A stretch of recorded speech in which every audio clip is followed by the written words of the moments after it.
Hi, everyone. Nicole Christina here from Zestful Aging, and I am expecting my friend and colleague Carrie Luderin to be joining us in just one moment. And we're going to talk about some small wins today in the world of decluttering. We're going to talk about kitchen small wins and what we like to call micro decluttering. And why small wins? Well, I'm also a psychotherapist, and what I know is that my clients are really struggling. This is no surprise to anyone I know, but they're talking about feeling just this general malaise and blah and feeling like they have no motivation, and they're just kind of walking through their days like, I don't know, sort of zombie-ish. So I knew that my mental health was getting a little shaky when I found myself calling 10 different places in Syracuse, New York for bread flour because I, like everybody else, thought they had to make sourdough bread immediately. So what I am seeing is that people are feeling really distracted, just not themselves. Really, really difficult time. So when Carrie's able to get on, she's having some tech problems now, but I'm used to handling the mic. We're going to talk about some stuff in the kitchen.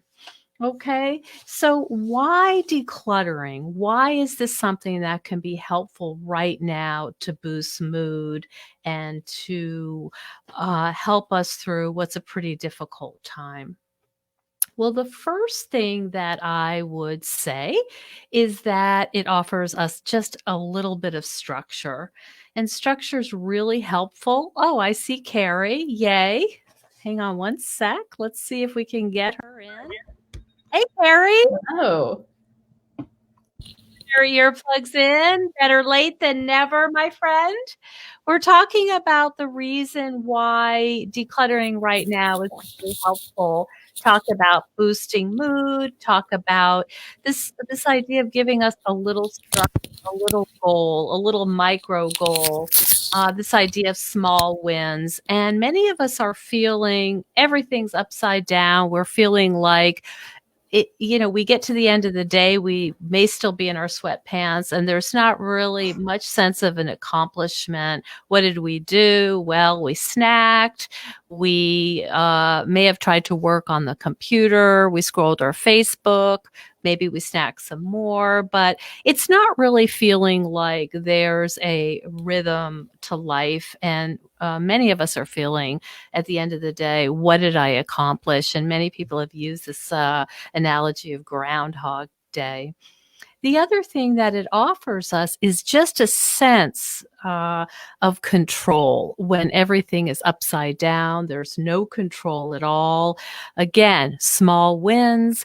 We do a little job. And I sometimes am almost embarrassed to say how satisfying it could be just to clean out one drawer. Now, I'm also a psychotherapist and a podcaster. So the idea that cleaning out my silverware drawer would give me such a thrill is a little bit funny to me, but it is true. So there's that. And then the other piece that I like about doing these small win decluttering jobs is that they're distracting. So for that, whatever time you're allotted, 5 minutes, 10 minutes, a half an hour, whatever you're up for, at that point, and that when you're making decisions what to keep and what to toss, you're not thinking about things that are scary and overwhelming. So it's a little bit of a break. It's a little bit of a distraction, and we all need those right now because we can't be worried 24 hours a day. It'll just wear us down. So that's what's going on in terms of our motivation to bring these little decluttering projects to you. And we thought we would talk about the kitchen today because there's so many opportunities to there's so many drawers and so many places of storage, and it gets kind of funky pretty easily since you're preparing food. And so I wanted to start by asking you, Carrie, what are your thoughts about some good starts for some kitchen decluttering? Sure. Can you hear me okay? I can hear you fine. Okay, great. I had a little technical difficulty, but I'm here Okay. now. Yay. Yay.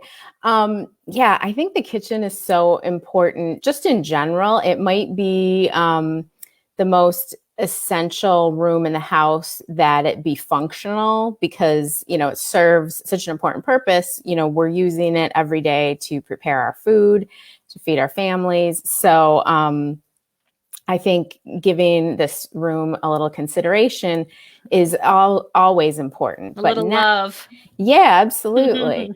But what we're going through now with staying home during the coronavirus, I think, the kitchen has taken on even greater importance because most of us are, at Baking home, bread.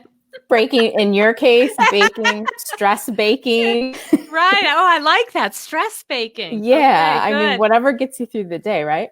Um, and we're probably, I know for myself, I'm using my kitchen like way more than I normally do because every meal is being prepared there. I'm not eating out at all. That's right. And if, you're home with your family, you're cooking for a group every day and, it really needs to work well. That being said, you might not be in the mindset of let's give the kitchen a giant overhaul. So what we're trying to give, folks today are just some small projects that you can maybe do. I would encourage people to think a little bit about how things are arranged in the kitchen. Because this is something that I see a lot, and these can be really small tweaks, but that. If you don't use it every day or almost every day, it shouldn't be out on your countertop.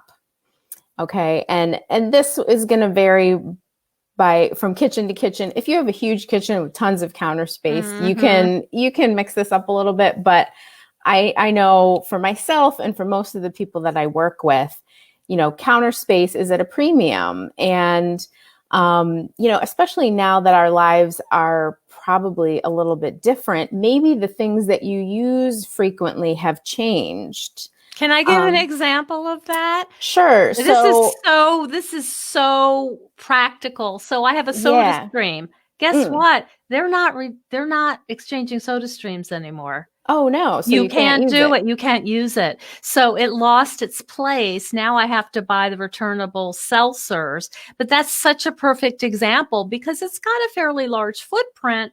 It's out. It's done for now. Right. So that's a great example of something that you maybe were using and now you can't use. A lot of times I see folks who have like the KitchenAid mixer out on their countertop, and the KitchenAid mixer is an amazing appliance, and it's a beautiful object as well. And in some homes, it serves more of a decorative purpose or a status symbol. Yeah, they are not cheap. But I'll often ask about the KitchenAid mixer because it is such a big footprint in the kitchen. And, I will ask folks like, how often are you really using this? And does that amount of use justify its spot on the counter? Now, you're not the only person, Nicole, that I've talked to who is stress baking or who is, really getting into making their own bread or doing a lot of desserts and stuff. So maybe the KitchenAid mixer wasn't getting a ton of use before, but it is now. So maybe it has now graduated to it's moved up in the kitchen world. counter worthy.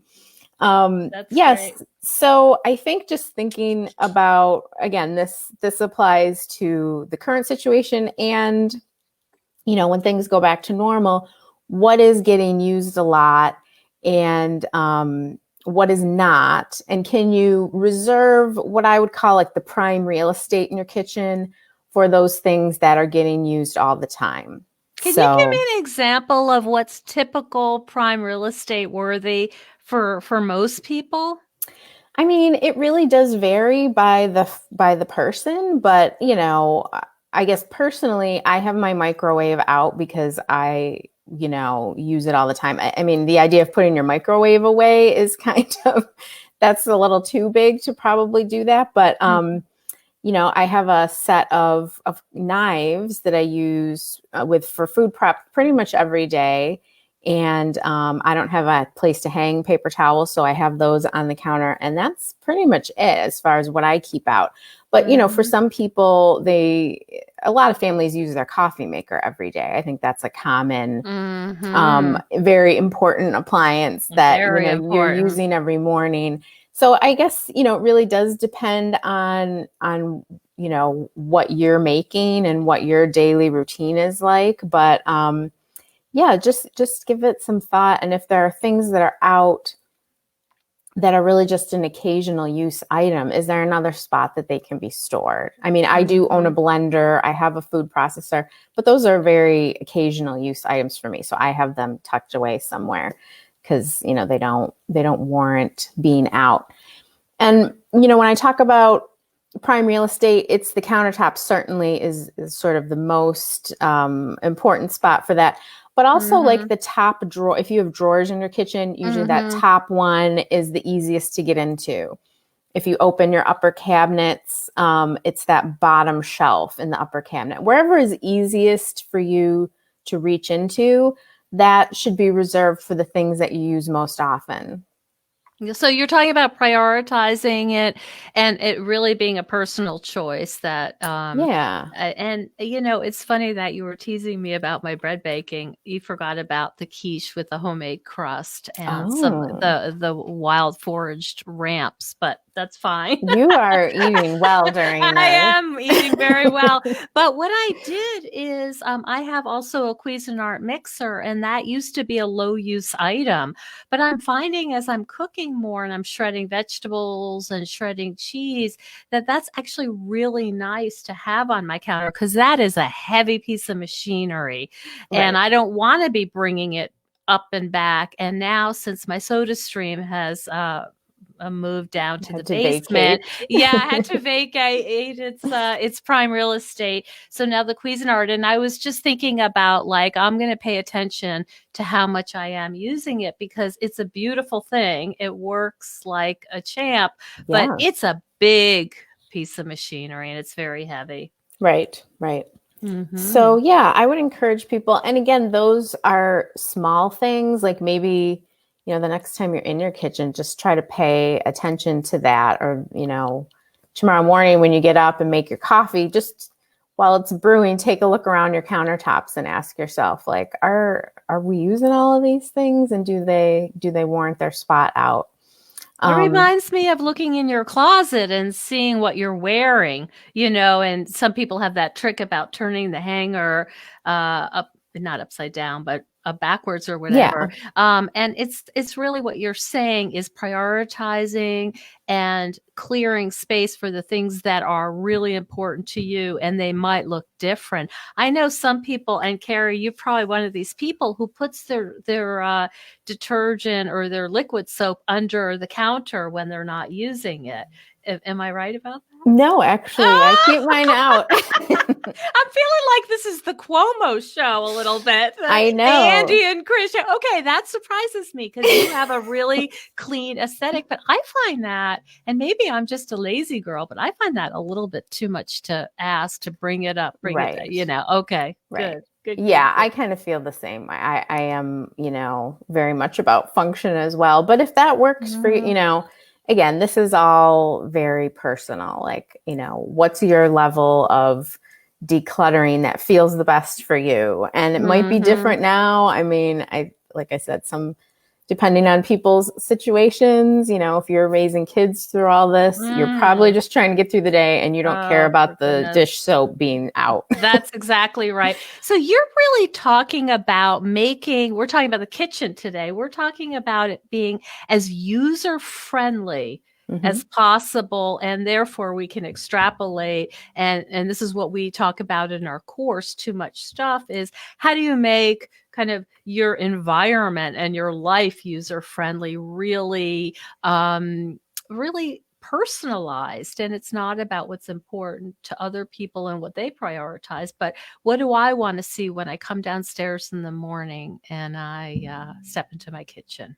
Right, right. And we do talk about that in the class about doing a little self reflection about You know, what does my life look like now, or what do I want it to, you know, what am I aspiring to, and how can my physical environment support that life? So, yeah, I think that those are bigger questions, but you know, we can kind of drill it down to just, you know, what would help me in my kitchen today, and just, you know, make it a real specific question to start out with. Being a So, little more intentional and a little more thoughtful. And this stuff has a life of its own. You know, the clutter just kind of creeps up on you, and all of a sudden you have like two sponges and, you know, all this other stuff that is, I guess, supposed to be decorative or helpful, but it just sits there. yeah, yeah. I find that it's tough to get rid of things that are functional, even if it's, you know, it exceeds our need. But there's always this idea of, well, you know, what if something happens and you know, I need some extras of this. And it's easy, I think, to justify the functional items. So I'll give you an example. I was working with the client. It was one of my last appointments before the world shut down. And we were doing some organizing in her kitchen. And, you know, we opened up one of the cabinets, and there were a ton of drinking glasses in there, like just a lot. And I asked her, you know, and she has a pretty big family. So, you know, I was just asking her about the usage of those glasses. And she said, actually, I had maybe 6 or so kind of the odds and ends of glasses, you know, the parts of the set had broken or whatever. And she said, and last year I bought a new set of glasses, but I kept all the old ones, just thinking like, well, you know, maybe we could use some extras, or what if we break some of these or whatever. And so she had held on to the old, even though she had essentially replaced them. And I think this is something that we all do with certain things. And when it's something so functional, like a drinking glass, it's like, well, if it makes it difficult to navigate your kitchen cabinets, then there is a reason to not have so many. And it really is unnecessary. And So is there something that you think she feels or we feel about wasting? Is that what this gets to, that, oh, but I don't want to throw them away because that would be wasteful?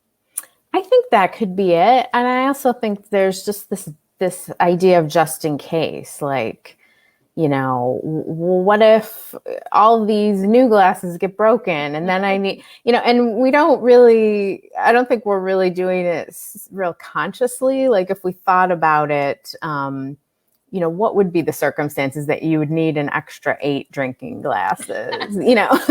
I mean, it's the same If with, they like, all broke at once, there'd be right, bigger like, it's things going on. very unlikely. Same with things like, you know, sheets are linens for the bed. You know, we get a new set, but then we keep the old set, just like, well, maybe I'll need an extra set of. Why would you need? I mean, you probably already have a couple extras. So, like, how many extras are extra? That kind of thing. So, Right, excessive. yeah, in terms of the thinking about how many of these things do I need, I try to remind people you really only need in the kitchen the amount of dishes and glasses and all that stuff that fit in your dishwasher. Because, you know, these items, they're just getting washed and reused. So you don't need enough to see you through, like, you know, 2 weeks of eating.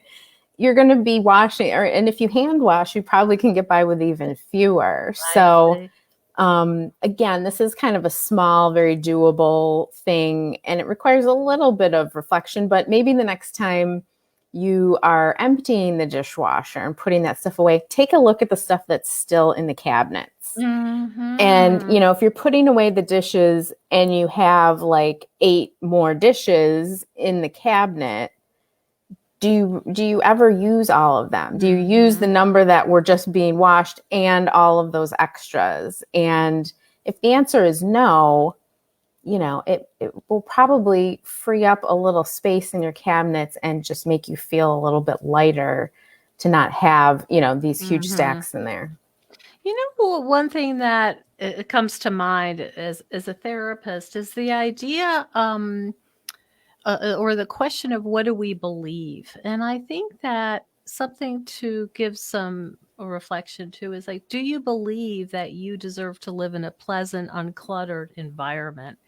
And I guess that that's something that I would ask people to reflect on, particularly now when things are so hard and we're feeling everything is fraught. It might be something to revisit this idea of I come now, I'm already depleted, I'm already worried, and now I'm coming down to a kitchen and I'm looking for a basic spice, and I have to go through spices for a couple minutes. It's frustrating and it's not user friendly and it's not pleasant. Right, right. Like life is challenging enough at the moment. Let's not make it Mhm. harder with, packed cabinets that require us to, it's like a project just to find the ingredients that we need. Mhm. We And need. if we have to do that every day, it really adds up. When things are annoying, it's just a little bit annoying, but if it's every single day, it's really worth it to make sure that you don't have, like, for example, expired spices. Or Mhm. I was getting bulk spices at our co-op, and sometimes I forget to label them. So Oh no. and I smell it smells like sage. I don't know. I'm not going to use it in a recipe if I don't know what it is. It just Right? has the number on it so that they could charge me for It's it. like mystery seasoning. And nobody wants that. No, So, that's not a good idea. and it's probably stale anyway. But the idea is, it is really not doing anything for me. And um and my sister-in-law sent me a couple pictures, sort of the before and after. We don't realize it, but there's just a lot of doubles. Stuff has been in there for a long time. And then I found spices that I have no idea of what I would use marjoram for. I think it's Oh, a right. turkey thing, but it's not something that I Right. would, and as you've said in the past when we've talked, it literally would cost me 25 cents to get some at the bulk place if I ever needed it. Right, right. These are not things that are irreplaceable. So, yeah. Yeah, I think the seasoning, spice rack, all of that, all of the pantry stuff. I mean, whenever I do a project with folks in their home and look in the pantry, there's always like a large number of expired items in there because those are like the black hole of the kitchen where That's things go right. in, It's like, excuse oh, I me, was and they, looking for this. yeah, and then they never come out. So, just that I think is a real like nice mini decluttering. Like just go through your pantry or even take it one shelf and say, I love what's that. expired in here. I like to do that like on garbage day when I'm cleaning stuff out anyway and taking out the trash, like go through the door of your refrigerator where you keep the condiments and what's in there, and those salad dressings that nobody likes and have been sitting there, those Even are though they may have been organic and we were supposed to like right. them and they're expensive, nobody's eating that. Right. So just taking a look at expiration dates and just asking yourself, like, okay, maybe it's not expired, but if no one likes this and no one's going to eat it, like just get it out of there. It's very satisfying to have the fridge or the pantry Mhm. just streamlined so that, like you said, you can find stuff easily and um, you're not digging through. There's also this idea of decision fatigue Yes. where as we go through our day we have to make so many different decisions and Mhm. we kind of lose energy for it as the day goes Mhm. on. Yes. So I think that decluttering can really help in that regard in any place in your house that you can think of. But if you're thinking about your kitchen, if you have to decide between like 10 different salad dressings, Mhm. like that's a hard decision to make. It's Whereas energy. if you have just three, and there's probably only the three that you really want anyway, Mm. just pare it down, and you can take that advice for your closet and for, the cosmetics or the products that you're using. Like if you can just reduce the number that you have to choose from, it does free up a little bit of mental space. I think that's really wise, that the idea that less is more. I think that's really wise. What are the other, so let's start, we'll just finish up with the spices. If you need a super small win, maybe we're talking about just throwing out stuff that's expired. If you don't have the mental energy to go through, will I ever use Chinese 5-spice powder again? I don't know. Maybe I will, maybe I won't. If that feels too much, keep it, and let's just at least chuck the stuff that is no longer current. Right. Does That's an easy, is that an easy one. win? Mm-hmm. What are the other projects that people might do that feel satisfying, that are going to boost their mood, that's going to help them feel, well, at least I did this today, in the kitchen? Okay, here's a good one. Plastic food storage containers. Oh my goodness. Or whatever type of storage container. Everybody has that drawer or that cabinet where you like open it and all the stuff like falls out. It definitely multiplies. Yeah. So that I think is a real easy doable. Just pull everything out, match the tops with the bottoms, and anything that's missing one or the other goes. Anything that's like warped or stained or whatever has seen better days, that can go too. I try to think about the food storage containers, like how many containers of leftovers do you ever have in your fridge at one time? I mean, is it ever more than 5? I mean, now things may be a little bit different now, depending on your cooking habits and if you're bulk cooking or whatever. But, for the most part, you don't need a ton of those. You just need a few nice quality ones, maybe in a couple of different sizes. And I always say, if worse came to worse and you had used them all, you could just put stuff in a bowl and put it in your fridge. Like, these are not the end of the world. Options for storing. I've used Ziploc bags too for putting leftovers in. Right. Yeah. That's great, because that, I have to say, that is annoying. Isn't it? You can never find the top that you need. Flop in here. You can't find that. It's falling down on itself. There's Chinese food containers. You think, oh, I should save this if I ever want to make cookies for someone. And I find that to be truly irritating. It is. And in most homes, it is an irritating space, and it's easy. I think it's a very doable, quick project to just pare it way down and just get out of this mindset. Like you say, we're likely not going to use all these extras that we think we might. So right. That's a good one. Another spot that I think can often use a little paring down are the coffee mug collections. Oh my goodness gracious. Right. And this can be a little controversial, but again, how many mugs realistically are you using before they're getting washed and reused? Okay, you probably have your few favorites that you use every day, and then there's that whole other collection that just sit there. And a lot of them, I think, are promos, right? People will get stuff with a label on it or a brand or something.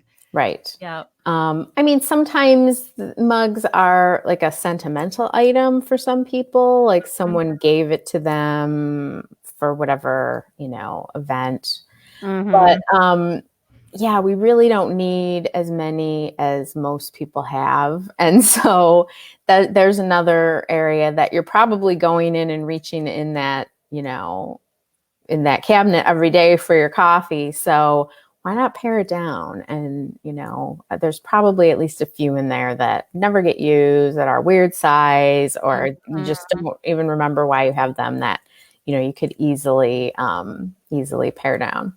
And, we've talked before about, in the time of COVID, what do you do? Because you can't go to the donations centers.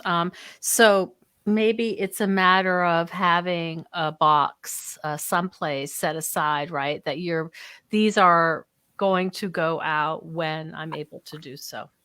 Right, right. We're in kind of a weird time now. So, yeah, just having a sort of the staging area for those things. And if you can get them out of sight, I think that's the best solution. So you're not first of all, you don't want to look at the stuff you've decided to get rid of, and also you might be tempted to pick back through that, just Dip into it get it again. out of sight, and it's Mhm. like it's already gone. Yeah. I wish that we could give people a sample of how good it feels to have this clear space, and it's kind of indescribable. Yeah, I agree. I think that you just have to maybe start small, and the benefits are self-evident. I think once you do even doing one drawer or even one shelf, I think it Mhm. can just bring a little bit more lightness, and you just feel like life has become just a tiny little bit easier today. Mhm. So Boy, do we need yeah, that, do we need that. And, seriously. let's talk a little bit about the course now. So Mhm. these are some ideas that we have 'cause, we love talking about this, and we know how important it is, particularly now, but we do have an online course. We, have taught this course in real time, in real life, and I had a really good time, got a lot of positive feedback. The course is called Too Much Stuff. And do you want to talk a little bit, Carrie, about what it offers people? Sure, sure. So the course format are video lessons with Nicole and I. So if you're tuning into this, you've gotten a little bit of a preview of what we're like. But yeah, we go through 4 lessons, and it's a combination. Nicole and I bring our 2 areas of expertise to this. So whereas I'm kind of on the more nuts and bolts practical side, like some of the tips we've shared today of how to declutter, Nicole's perspective as a therapist gets at some of the emotional issues that come up. We're talking today about kind of quick, easy projects that probably don't require a lot of, real deep emotional work to like clean out hopefully, but I mean, you never know, cleaning out those plastic containers. But as you move through your home and you start getting into like the sentimental items or things that belong to people who have passed away, that can really bring up some emotional stuff. And so in our course, we give the practical tips, but we also give some tools that people can use to work through some of that emotional stuff and to not let the emotional things just keep them from making progress. Yeah, I think So that's that's really well said, and I think we're sort of, we're assuming that this is overwhelming, otherwise you would have done it already. It's not as easy as finding, sparks of joy, although that's a lovely concept, and I think it's very nice, but, if it were just about making piles, we all would have done this. It's complicated, and it can get very overwhelming quickly, and then most people just try to avoid that feeling. right. Mm. Understandably. So Mhm. I think that's what makes our course a little bit unique is that we are addressing, the fact that it can be an emotional process. And at the same time, there are ways of navigating that so that it doesn't become overwhelming. And some of the advice we give in the course is like what we're talking about today, breaking things up into small chunks Mhm. and, not being unrealistic in your Mhm. expectations for, you have probably accumulated the things in your home over a long period of time. So the idea that you're going to spend one weekend and get rid of it all is Mhm. probably unrealistic. So Yes. I think we give some advice in the course about, being kind to yourself and taking Mhm. things slowly too. I think coming from a place of sort of understanding and validation that, yeah, this is tough. We each share some of the examples of things that we've struggled with and how we got through it. Yeah. So, in order to find our course, you can go on Carrie's website. Do you want to? tell us Sure. more about that? We can We'll put the link. link. We'll put the Mhm. link on this video. But yeah, you can head there. There's some more information there. We can mention the price. It's $39.95. Mhm. And for that, like I said, you're getting the 4 lessons with Nicole and I. They're video lessons. You can watch them at your own pace. And And they're yours to keep. yes, exactly. You have Mhm. lifetime access. Mhm. And then along with the videos, we've also included a printable PDF workbook, which includes has some reflection questions and a few exercises, things that can help you through the process with each of the lessons, taking some of the things that we talk about and then relating them back to your own life and hopefully helping you move forward with this. Yeah, and we've gotten a lot of good feedback, and so we hope you check it out, and we'll have the link here below, and you can also go to Carrie's website, which is prettyneat.com, Pretty neat solutions. Mhm. prettyneatsolutions.com. You Yep. can learn more about that. And we really thank you for tuning in today. We hope that you've found some inspiration and that this helps you boost your mood just a little bit. Really into small wins these days. So stay safe and stay healthy, and good luck on your mini decluttering projects. And feel free to leave us some comments to tell us what you've done and what's been a win, and maybe what's been challenging too. And then we can address that in the future talks. Yeah. Thanks everyone for tuning in, and we'll be back next week. See you then. Bye. Bye bye.